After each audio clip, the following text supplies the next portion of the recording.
Matter of fact, I said on Monday when this happened that this was going to blow up because they had grabbed hold of a white officer and a black unarmed man. Boy, that is a ticket for disaster. And I was talking with someone saying this thing is going to blow out of control, and it did. Mm-hmm. And so Tuesday when I saw it, it was the next day when I saw it, it was horrifying. I lived through the riots back in Washington, D.C. I was raised in Washington, D.C. So I remember the National Guard being called in, the city being locked down. I remember we had to feed them lunch and dinner breakfast, lunch, and dinner 3 times a day. We had to march out in a certain way with a thing over our face because of the tear gas was so thick in the air. I remember that. And when I got there yesterday, and the helicopter overhead and all that it brought all those memories back. It brought all those memories back about, man, if you see the video of me, I just kept looking up going, wait a minute, I feel like I'm 10 years old all over again. And that racial thing seems to be, I don't know if there's a racial element because I don't know this guy. And all I saw was a little video clip, but obviously, that's the consensus going across the country that it's race because he's white, the other guy's black. Okay. I don't jump into that boat so easily, but because something can be criminal but not racist. And so it brought back a lot of memories, and I remember going through the riots and things like that. Just speaking about, let's touch on some of the things that you just mentioned. The fact that it brought back those memories. When you take a look at when you were out there Saturday night and the end result compared to the end result back when you were 10 years old, it had to have been a major difference in how it was handled and what happened. Yeah, when I was young, we didn't know what was going on. I was around 10 years old. It seems as though, and it was a consensus all the way across, because I was trying to get from them, why are they out here? It seems as this collection of wrongs has boiled over. And so this now George Floyd has become the needle that broke the camel's back. But it wasn't just about him. It was every wrong. Matter of fact, I was in between the police officers and the protesters last night when they were clearing the streets. And the one guy walked right up to me and said, police are racist. And so I said, you don't know this gentleman behind me. And he said, he's a racist. And I said, how do you know he's a racist? And this is what he said, Mike. He looked right at me, nose to nose, says, I know he's a racist because I can see it in his eyes. What he said, I can see it in his eyes. And then another lady started yelling, why aren't they talking to us? And I said, they're out here to do a job. They aren't to talk to you or me. They're out here for a job. Well, they hate us. They're racist. I said, where are you getting their racist? Because they're police officers. And the more I talked with them that evening, well, for about 4 hours, it's this combination of what they've been listening to on TV, what they've been hearing, and lack of leadership, and what they've been watching. And basically they're saying, we can fix this.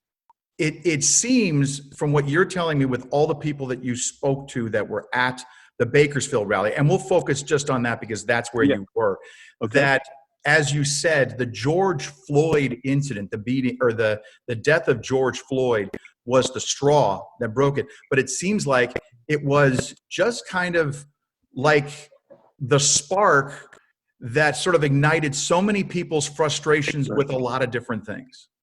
Right. Martin Luther King is meaningless to them. Meaningless. Doesn't mean anything to them. Most of them don't even know who he was. Mm-hmm. And so if you quote Martin Luther King, they just kind of look at you funny. They're into the system is corrupt, police are corrupt, you can't trust anybody but themselves.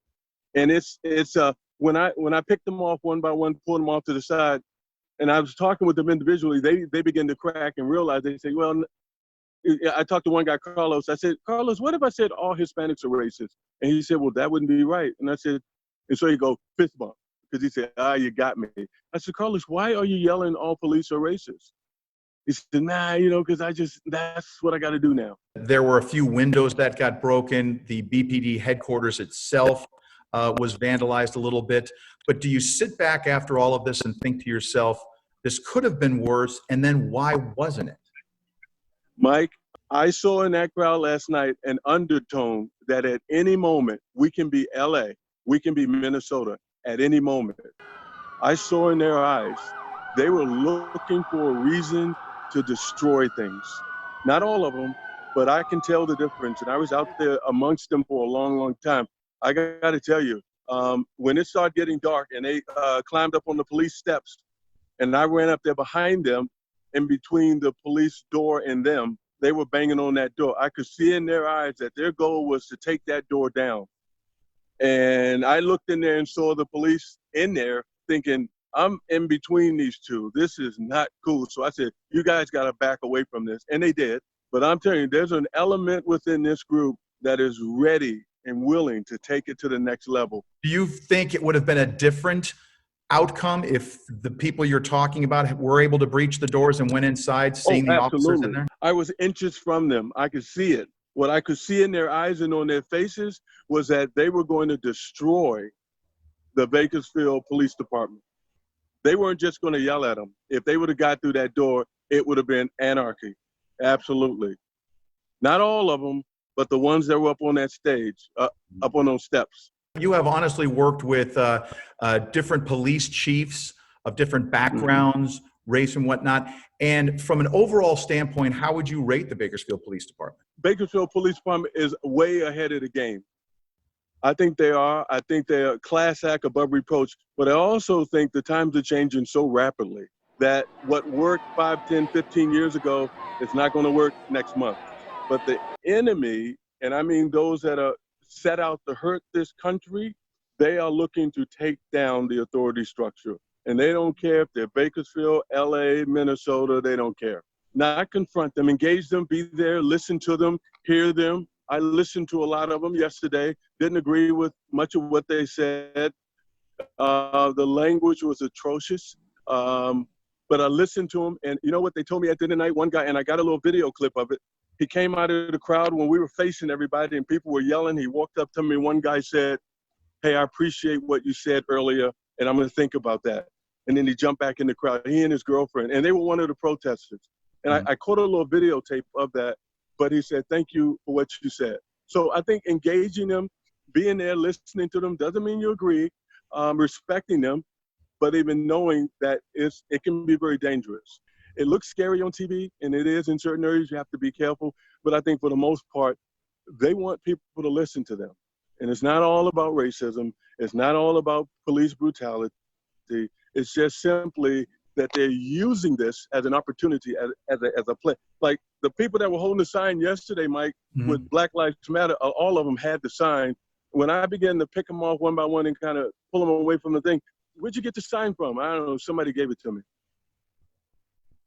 They aren't even, they really don't know why fully that they're there. They're just angry and they can make some money off of this. And it's sad. It is absolutely sad. I said in a Facebook post, if we don't engage them, Mike, if we don't engage this generation, we're going to lose this generation. Do you think the people that showed up that truly were passionate about something, some reason for being there, then get overshadowed by the others who are just bent on, as you said, creating some chaos? Absolutely. In that crowd, I'd say out of the 200 plus was there, maybe there were about 30 that were just waiting. They were hovering within the crowd, just kind of there. They were dressed in all black, and all you could see is their eyes. And I hung around some of those guys too, just listening to them behind there. They stood behind the group, behind the protesters, Mike. They were behind the Black Lives Matter, yelling the same thing, but they weren't holding signs. They had the backpacks just back there waiting, launching. And at the end of the night, I don't know if anybody covered it tonight, when the Bakersfield PD cleared the street, right at the end of the night, somebody threw a flash bomb right in the middle of the street. And it was one of those guys. So they had one. And they were going to use it, but they used it at the end of the night. No one got hurt because there was nobody out there. The groups were split. They weren't just going to go George Floyd. They were looking, okay, if we're crashing the door, we're doing it. And that's when the violence started happening to City Hall, when I saw 3 vehicles with people hanging out the window, all dressed in black. And the guys behind the Black Lives Matter were all dressed in black. Yeah. Okay. But look, we had a national day of prayer. I think this is a national reason to pray. We as a country, we can set the example. All you see on TV all day long is protest, protest, protest. I would like for them to show Bakersfield as a praying community.